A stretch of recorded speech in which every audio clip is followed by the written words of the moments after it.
must say. So the first one of the three that I must tell you that the Maasai really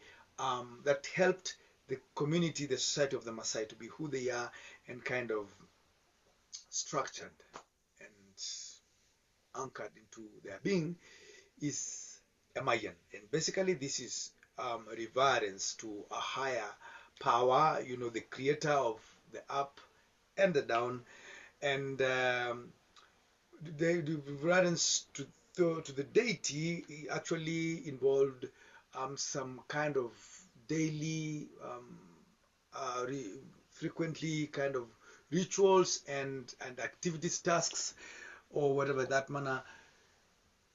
done to appease or to form a communication bond or to kind of place requests. That's right,